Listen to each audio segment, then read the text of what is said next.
Hello po, for today's video, magigisa po ako ng halo-halong gulay.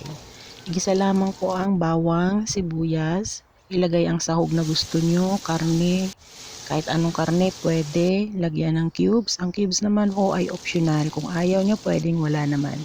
Lagyan ng paminta, toyo, oyster sauce, at konting tubig. Kapag kumulo na ho ang tubig, ilagay na yung gulay na gusto nyo. Sa akin dito ay ginamit ko ang carrots, talong, at sayote.